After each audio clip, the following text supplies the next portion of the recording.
in Azam City. You're watching One TV News Channel. One TV News Channel. Serving you with information, news, sports, and public affairs.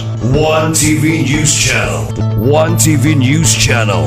Serving you with love. Ang telebisyong pangmasa. One TV News Channel. One TV News Channel.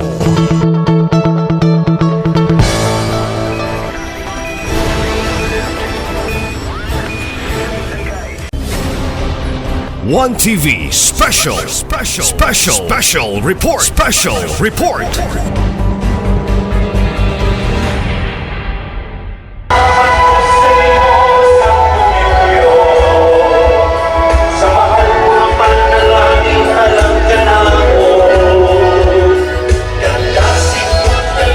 Nagpapasalamat kami sa iyong pagpuhaw din piniting lugar aron kami makapangaliyo po o pagpasalamat kanimo.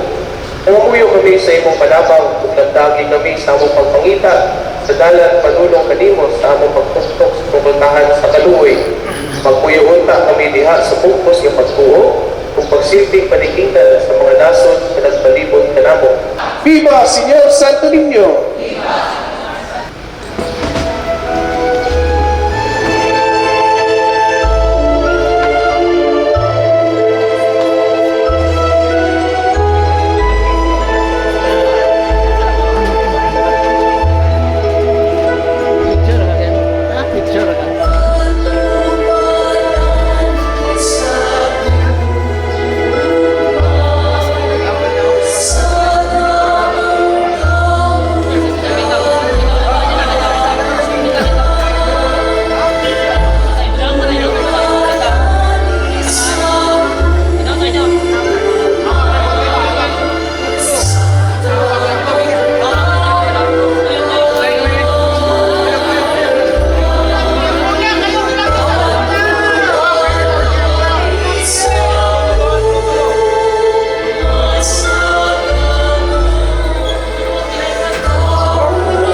Sir, dahil mo sir.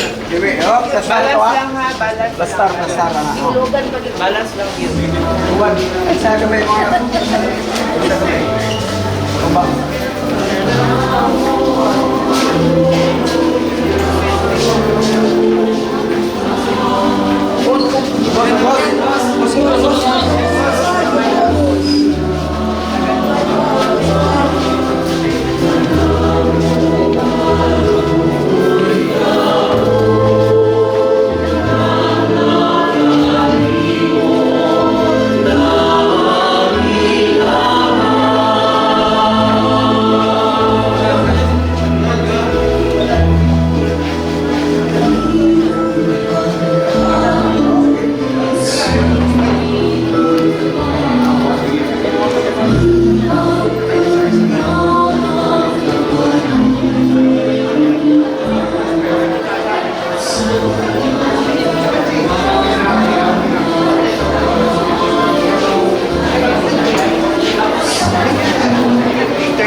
Mga igsuon ining Santos nga Misa ug sa pagbisita sa balaang bata dinhi sa City Hall sa Osamis, atong i-appeal sab sa atong mga pag-ampo. Thanksgiving from Vasaya family, Edson and Juliet Agustin and family, Babayran family for the birthday of Rick Samuel Babayran, para sa mga kalag ni Gina Acapula Baterna, Emiliano Baterna, Margie Arseno, Noel Arseno, Alberto, Aida, Florentino o Elisa. Ato sa biapil sa atong mga pagampo ang mga tagsa-tagsa nato ka mga katuyuan, ang katuyuan sab para sa ato ang dakbayan. Nagatigom kitang tanan sa ngalan sa Amahan ug sa Anak ug sa Espiritu Santo. Amen. Ang Ginoo maanaa kaninyo. Mana usab kanimo. Mga igsuon, maghinulsol kita sa atong mga sala aron maandam kita alang sa pagsaulog sa Santos nga Misa. Kitang tanan, Nagakumpisala ko sa Dios nga makagagahong sa tanan ug kaninyo mga igsoon kay nakalapas ako dako uyang sa una-una sa pulong ug sa buhat ug sa wala pagbuhat sa kinahanglang buhaton kay akong akong dakong sala busan nangamuyo ako kan Santa Maria kanunay ulay sa tanang mga anghel ug mga santos ug kaninyo mga igsoon aron inyo akong iyampo sa Ginoo nga atong Dios. Kaluyan unta kita sa Dios nga makagagahom sa tanan ug pasayloon sa atong mga sala. Dadon unta kita niya ngadto sa kinabuhing dayon. Amen.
Himaya sa Dios didto sa langit.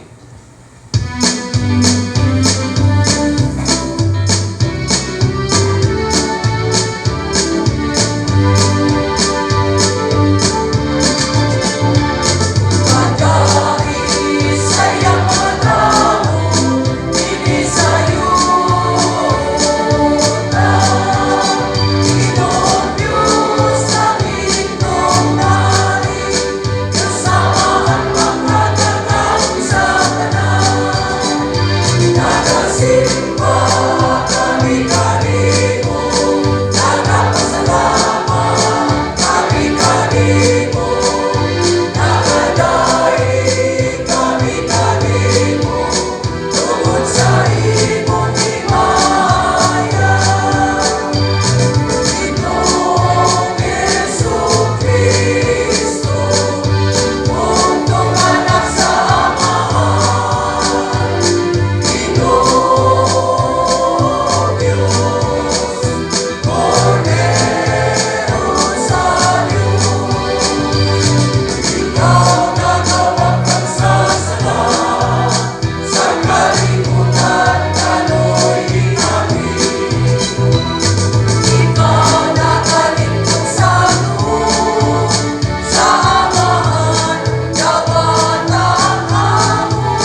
magampo kita.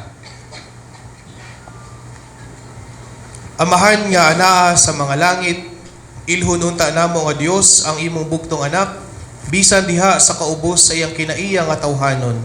Ug simbaho namo ang Santo Niño nga among Ginoo nga gamhanan, bisan diha sa kahuyang sa iyang pagkabata. Himuo nga magsunod kami kaniya sa matinud-anon nga kasing-kasing. Tabangi kami sa pagdawat uban sa kahinangup sa usa ka bata sa iyang gingharian dinhi kanamo, ug sa pagdangat sa ganti nga gisaad alang sa mga mapaobsanon. Kini among gipangayo pinaagi sa among Ginoong Kristo imong anak, nga buhig hari uban kanimo sa Espiritu Santo, Dios hangtod sa kahangturan. Amen. Palihog manglingkod. Pagbasa gikan sa ikaduhang basahon ni Samuel. Unya miadto si David sa tulda nga tagbuanan. Milingkod siya didto aron magampo. Miingon siya, kinsa man ako, Ginoong Dios. Unsa man ang akong banay nga hangtod karon naguban-uban ka man kanako. Apan alang kanimo diutay ra kini, o Ginoong Dios. Naghisgot ka usab mahitungod sa banay sa imong sulugoon kaniadto pagayon. Gipakita mo ako sa umaabot kong mga kaliwat, o Ginoong Dios. Gihimo mo ang Israel nga maimong nasod hangtod sa hangtod, ug ikaw, o Ginoo, mahimo nga ilang Dios. Ug karon, Ginoong Dios, tumana kanunay ang imong gisaad sa imong sulugoon ug sa iyang banay, ug pasidunggan nila kanunay nga imong ngalan, ug moingon sila, ang Ginoo nga labing gamhanan mao ang Dios sa Israel. Ug tukuron sa atubangan mo ang banay sa imong sulugoon nga si David. Kay ikaw, o Ginoo, nga labing gamhanan, mipahayag ka man niini sa imong sulugoon sa pag-ingon. Himuon kong hari ang imong kaliwat. Busa, nangahas ang imong sulugoon sa paghimo niining pag-ampo kanimo. Ug karon, o Ginoong Dios, matuod ang imong gisulti ug nakasaad ka niining butang nga maayo sa imong sulugoon. Busa, ikahimuot unta nimo ang pagpanalangin sa kaliwatan sa imong sulugoon. Aron mulungtad kini hangtod sa hangtod, kay ikaw, o Ginoong Dios, nakasaad man niini, ug tungod sa imong panalangin mabulahan hangtod sa hangtod ang kaliwatan sa imong sulugoon. Ang pulong sa Ginoo. Sa Diyos.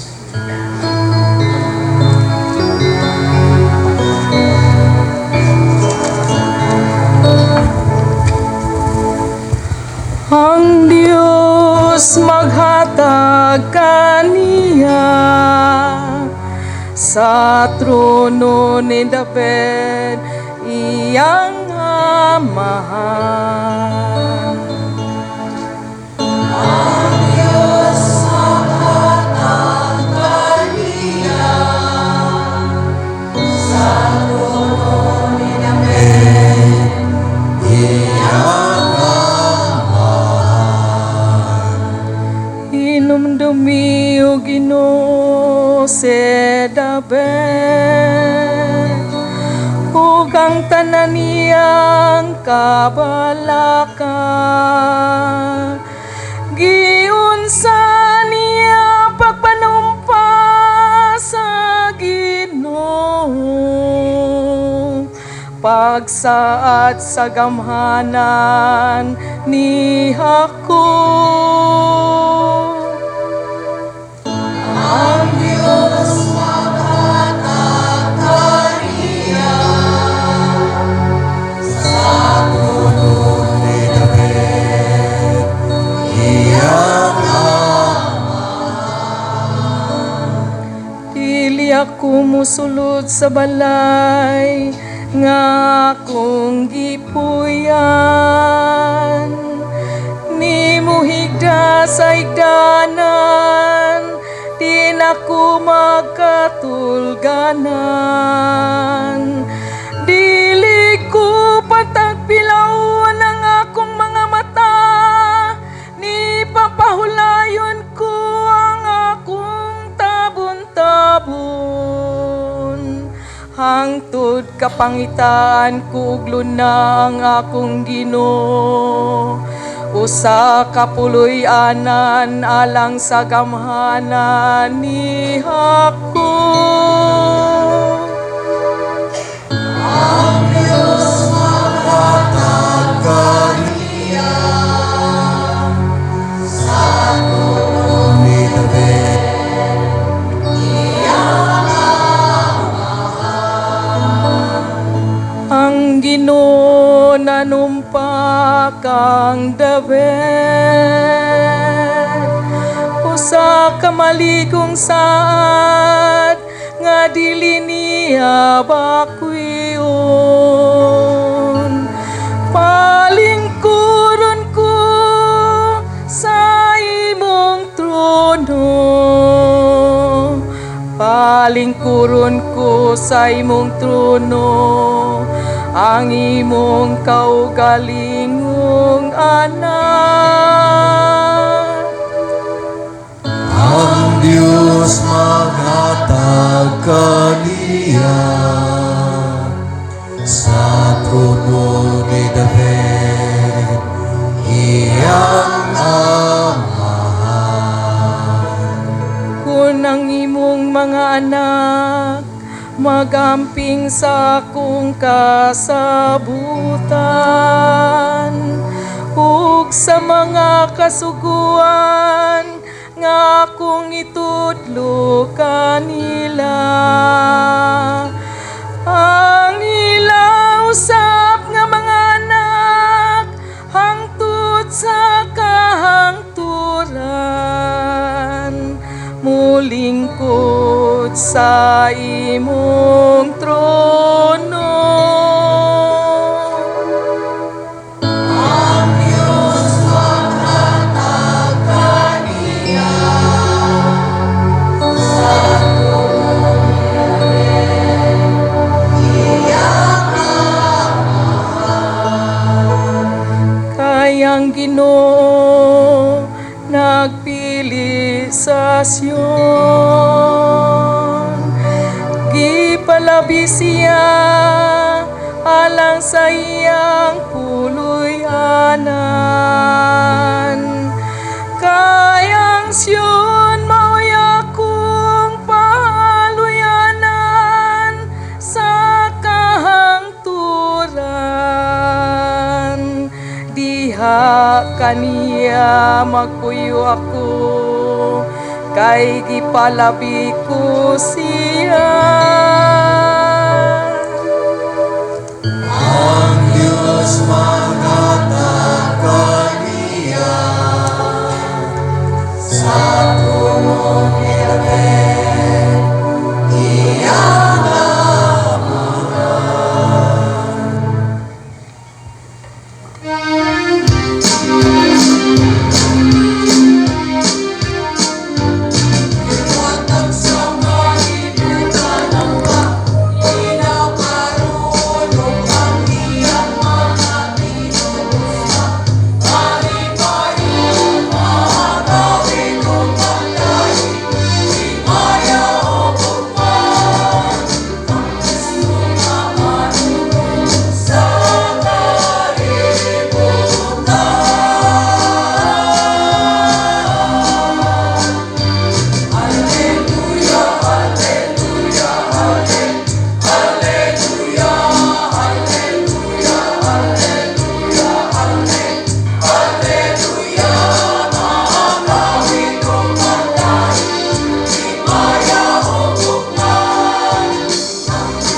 Ginoo maanaa kaninyo. Pagbasa gikan sa santos nga ebanghelyo sumala ni Marcos. Himayaon ikaw, O Ginoo. Si Jesus miingon ngadto sa katawhan. Mahitabo bagod nga may tawo nga magdagkot og suga aron lamang taguan sa ilalom sa gantangan o sa ilalom sa katre? Dili ba iya kining ibutang sa tungtunganan? Walay tinaguan nga dili mabutyag ug walay gililong nga dili madayag. Kun duna kamoy dalunggan, pamati kamo. Ug si Jesus miingon usab kanila, matnguni ninyo ang inyong madungog. Ang mga lagda nga inyong gamiton sa paghukom sa uban, gamiton usab sa Dios sa paghukom kaninyo, apan labaw pa kahigpit. Ang tao nga may iya ng daan, hatagan pagayod, apan ang walay iya, bisan ang diyutay nga anaa kaniya, kuhaon pa. Ang Ebanghelyo sa Ginoo. Daygon ikaw, O Kristo. Ang lingkod sa makadiyot. Mayong hapon kanatong tanan. Viva Pit Senyor! Viva! Viva Senyor Santo Niño! Viva! Sa dili pa ko magsugod, no, taguti ako nga magpaila. Ako di si Father Jules nga mao ang pilgrimage chaplain karong tuiga dinhi sa Panaw Duaw ni Santo Niño dinhi sa Osamis, no, sa Archdiocese. Ug usa ko ka-Agustino nga pari nga karon na-assign sa Basilica del Santo Niño sa Cebu. Ug mangayo ko og pasalamat pod dinhi sa ako ang homily sa city government, no, sa Osamis tungod sa ilahang maainiton nga pag-abi-abi ug pag-welcome sa imahen sa balaang bata ug syempre sa ako ang 7 ka buok kauban nga gikan sa Cebu. Ato pong pasalamatan kamong tanan nga naa dinhi sa ato ang santos nga misa nga nisugat pod og nikuyog og ni participate ni aning ato ang misa. Atong pakpakan atong mga kaugalingon. Maigsuon na ko'y pangutana, no? What do you think is the greatest invention that man made? Unsa man ang pinaka-importante, the most important invention that man made? Unsa man, pwede mo matubag. Ang suga, very good, no? So yeah, the greatest invention, the most important invention is light, no? Ang suga. Because before, so wala pa'y kuryente, wala pa'y mga suga, ang kinabuhi sa tao, it will end kung musawp na ang adlaw, kung ngit-ngit na. Siyempre, wala naman sila makita. And then came the invention of the candle, no? Kay bawo sila asa nakuhaon ng wax. So, at least dito na improve gamay ang kinabuhi sa tao kay na may suga. Until such time nga na-realize pod sa mga tao nga dili man jud maka-fulfill pod sa ilahang need ang mga kandila kay maupos raman ang kandila, no? Bisag unsa pa nakadako nga kandila, naara nay kutob, dili na pirmi magsiga. But with the invention of the light bulb, at tugid na usab ang kinabuhi sa tao. Dili na siya limited bisag mosaw pa ang adlaw. Mao na atong kinabuhi pod nahimong 24/7. Bisag ngit-ngit na kaayo or kadlawon, bisag dag-om, bisag ngit-ngit kay atong palibot, naagi hapon ang suga nga modan-ag kanato nga mugiya motabang og giya kanato. Apan mo igsuon, aside from light being the most important invention, atong hinumduman nga ang tanang mga klaseng inbensyon, no? Tanang mga klaseng mga material nga butang, naargya po na sila'y kutob, no? Naargya po na sila'y ending. But we know for a fact nga naatay kahayag nga dili jud mapalong. Ug mao kini si Jesucristo. Mao kini ang si Santo Niño nga atuang gidala karon dinhi ug niapil ni ining santos nga misa. And that is just one of the qualities of the Holy Child. No? Usara na siya sa mga hiyas nga gihatag sa Santo Niño kanato nga mudanag siya kanato labi na kung ngit-ngit ang atoang mga kinabuhi. But in the gospel that we just read, my dear brothers and sisters, we are also called to be the light of the world. No? Nga kung mabuhi na ta, di ining kinabuhia, do not let the light of your life grow dim. Kay tungod sa mga kahadlok, no? Tungod sa mga doubts. Kaya abi ninyo, unsa may purpose daw ingon sa ebanghelyo kung magsiga mo og suga inyo rang taguan sa ilawom sa inyong katre. That is not a good quality of a Christian. That is not a good quality of a devotee to the Holy Child.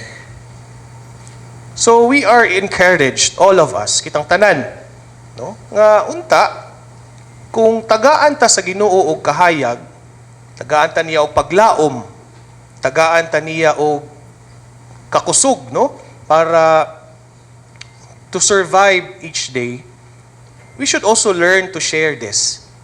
Kay mo binay quality sa suga, no? Ang suga is not just limited to a single room, to a single place.